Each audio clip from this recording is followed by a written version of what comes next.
Un mot de santé, la commission régionale de certification de la polio en Afrique déclarait récemment le Gabon comme pays libre de la polio. Eh bien, un rapport de certification a été remis ce matin au Premier ministre chef du gouvernement, Emmanuel Issoze Ngondé.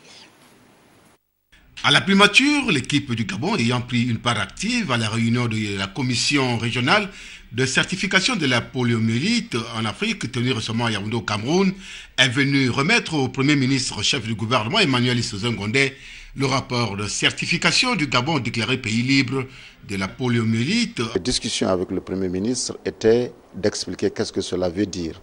Le Premier ministre a assuré donc l'engagement du gouvernement pour que ce statut soit maintenu en renouvelant encore plus d'efforts et en appuyant les efforts du ministère de la Santé et qui sont donc de maintenir une bonne vaccination, une bonne surveillance et faire en sorte que le taux de couverture de vaccination de nos enfants soit encore meilleur.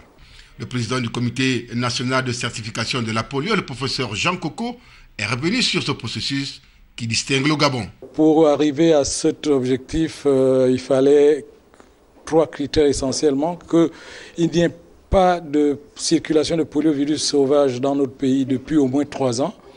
Alors le dernier cas de poliomyélite au Gabon, en tout cas un cas authentifié, datait de 2011, donc ça faisait plus de 6 ans.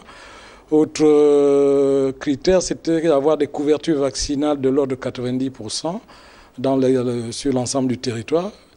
Sur ce point, on n'a pas eu des couvertures de 90%, mais la Commission a tenu compte de l'effort réalisé au cours des 3-4 dernières années. Et le dernier critère, c'était surtout avoir une bonne surveillance. Notons que le Gabon a été certifié pays libre de la poliomyélite sur la base des résultats obtenus et l'engagement du gouvernement de maintenir ce statut en continuant la surveillance active et environnementale.